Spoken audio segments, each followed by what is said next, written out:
Bienvenue à votre journal des sports sur Canal Congo Télévision. Madame, Messieurs, on commence avec les arts martiaux.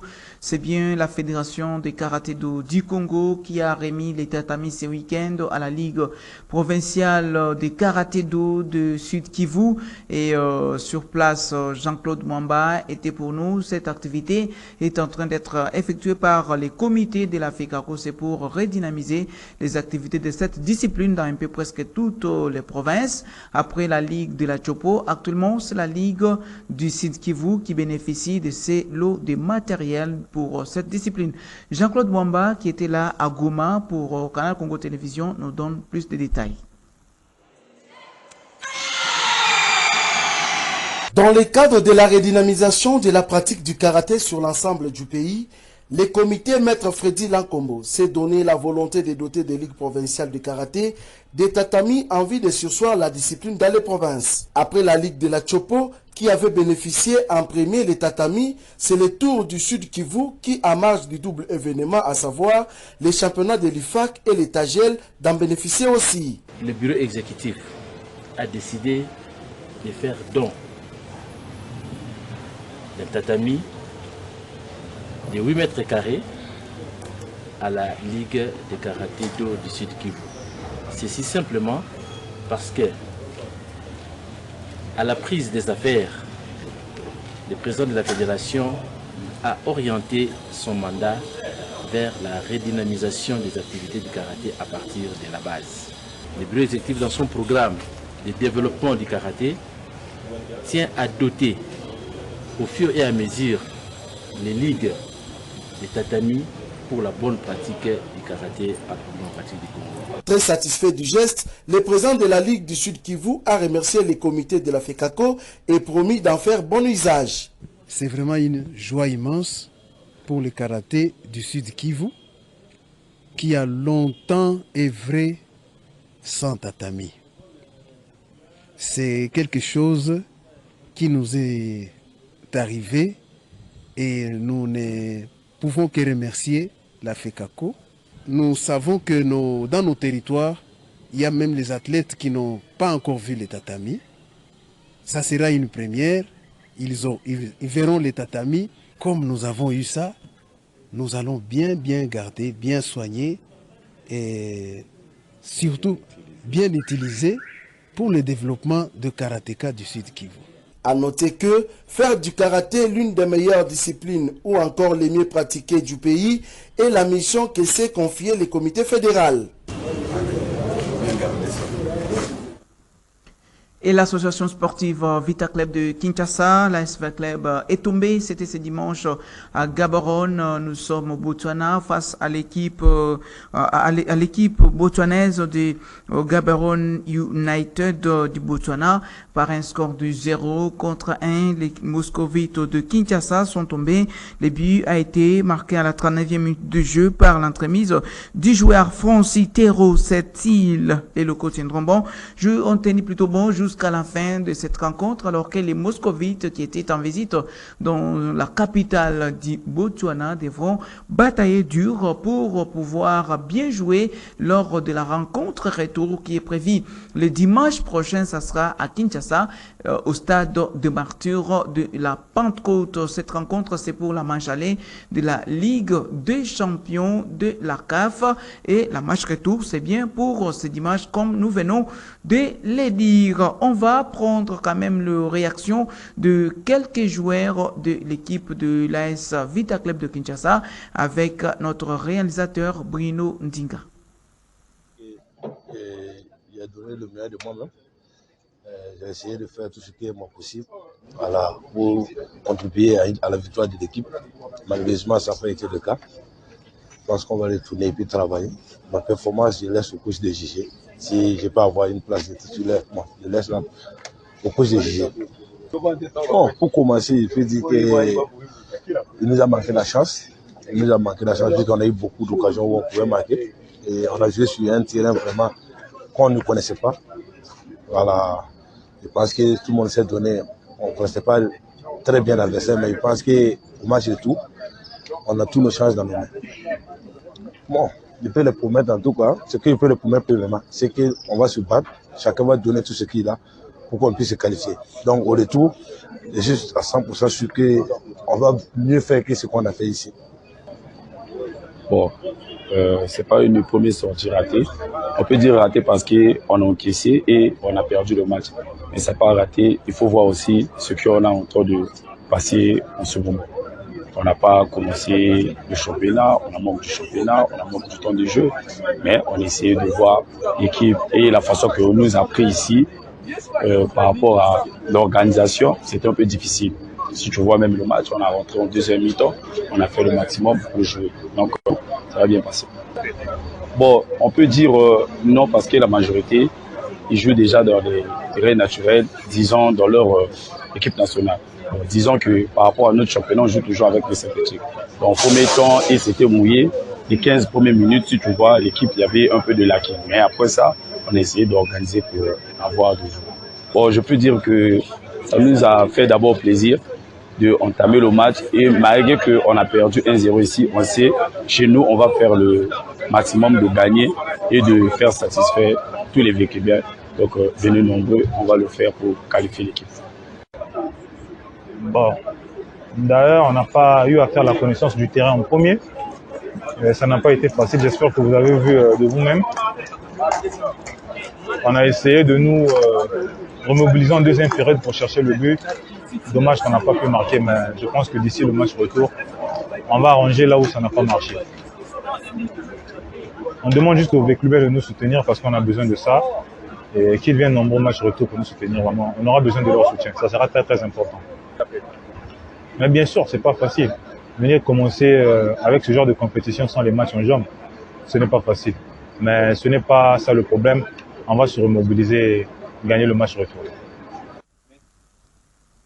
Et parlons toujours d'e-football. Saint-Eloi Lupopo de Lubumbashi a pris cap pour la ville de Casablanca au Maroc où cette club de la première division est en train de préparer la campagne africaine, également la Ligue nationale de football, les Saint-Eloi Lupopo qui mise sur la saison pour aller plus loin que possible. Suivons ces reportages de l'équipe de communication de l'équipe de Saint-Eloi Lupopo. Les cheminots sont bien entrés dans leur nouvelle phase de préparation à Casablanca, dans la partie ouest du Maroc, dans les conditions idéales. Le quartier général est idyllique, entre édifices et palmiers tous les 6 mètres, tout est bien choisi pour procurer un bien-être intense. Et si l'endroit invite à une douce oisiveté, les protégés du boss Jacques Yaboula Katoué ne sont pas au royaume chérifien pour ça. Ils sont là pour suer et pour cravacher afin d'arriver prêts au début du mois d'octobre, période prévue pour la phase allée du 2e tour de la Coupe de la Confédération. La double séance d'entraînement programmée ce dimanche 11 septembre 2022 en est la preuve, solide. Après un entraînement consistant en matinée, la bande Apatou Kabango a droit au déjeuner suivi d'un repos bien mérité pour récupérer de l'énergie, de la force et pour permettre aux muscles endoloris de récupérer et de se reconstruire. À 15h30, direction le terrain du complexe Omnisport Sidi Mohamed, situé à une vingtaine de kilomètres de l'hôtel. Ici, sous la houlette du technicien malien Mohamed Magasouba, les jaunes et bleus ont bossé pendant près de 2 heures. La joie et la bonne humeur étaient bien au rendez-vous.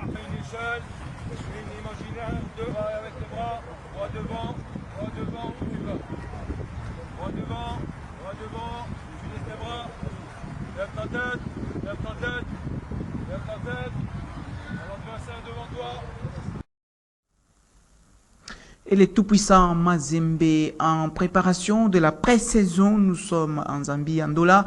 Le club de la capitale qui préfère a perdu en match amical 0-1 face au club de Kabwe Warriors de la Zambie. L'équipe du tout-puissant Mazembe prépare non seulement la Ligue nationale de football qui n'a pas encore connu sa date de démarrage, mais aussi sa phase de la Ligue des champions à venir. Suivons ce reportage.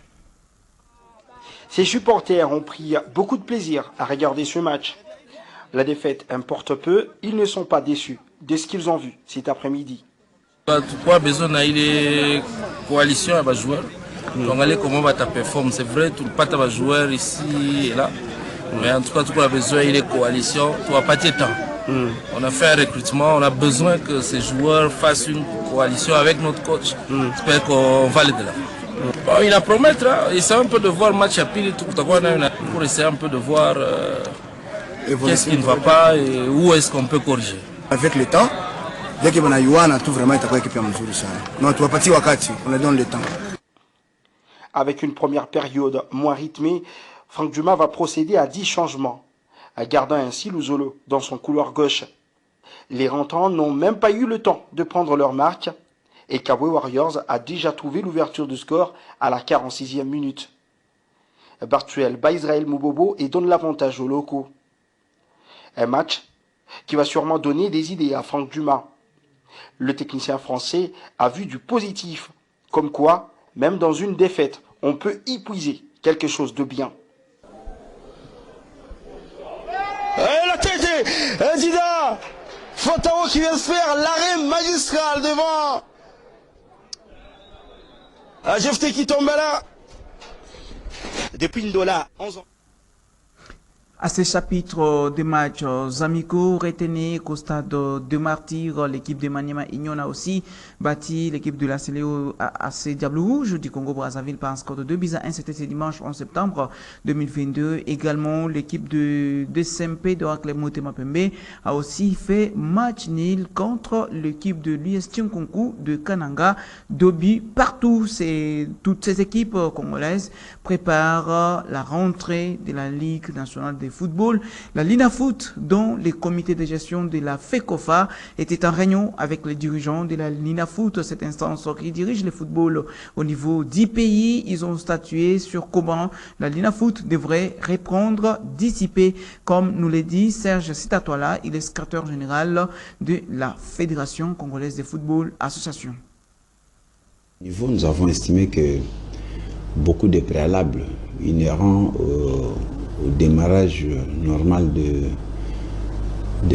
ce championnat n'étaient pas réunis et nous avons demandé à notre sociétaire de s'asseoir à l'exécution de son communiqué et que nous puissions nous rencontrer pour une séance de travail en vue d'échanger sur le différent préalable pour assurer une meilleure organisation de la saison prochaine. Nous venons effectivement d'échanger et nous avons dégagé un consensus puisque c'est eux qui gèrent le championnat par convention. C'est un championnat, c'est une compétition de la FECOFA qui a été cédée par convention à la Linafoot, mais ils sont autonomes. Donc, tant sur les plans administratifs, techniques et financiers sont autonomes, et nous devions dégager un consensus pour assurer une meilleure organisation de cette édition en tenant compte de certains aléas qui ont entouré l'organisation des précédentes éditions, surtout de la précédente. Donc, je parlais de l'édition 2021-2022. Donc, par rapport à cela, dans les jours qui suivent, nous allons traduire par écrit les différents avis et considérations émanant de cette séance de travail et qui vont constituer une ligne directrice de l'organisation de ce championnat. Il n'y a pas de date fixée jusque-là? Non, il n'y a encore aucune date. Mais c'est pas pour longtemps. Parce que vous savez que nous sommes habités par le problème de nos clubs qui entrent en compétition interclub de la CAF. Le club va déjà jouer les 11 et les 18 sans compétition dans les jambes. C'est fortement préjudiciable.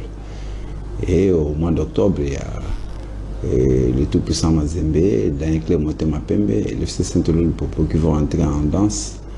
Donc, nous devons faire en sorte que nos clubs aient de la compétition dans les jambes avant les 3 clubs que je viens de citer. Merci à vous, Madame, Messieurs, pour votre fidélité à Canal Congo Télévision et aussi pour votre fidélité au programme du Journal des Sports sur cette chaîne. Merci à tous. Merci aussi à ceux qui ont concouru à la réalisation de ce Journal des Sports, notamment Jean-Claude Mwamba depuis Goma et aussi Bruno Ndinga. À moi, je vous dis au revoir.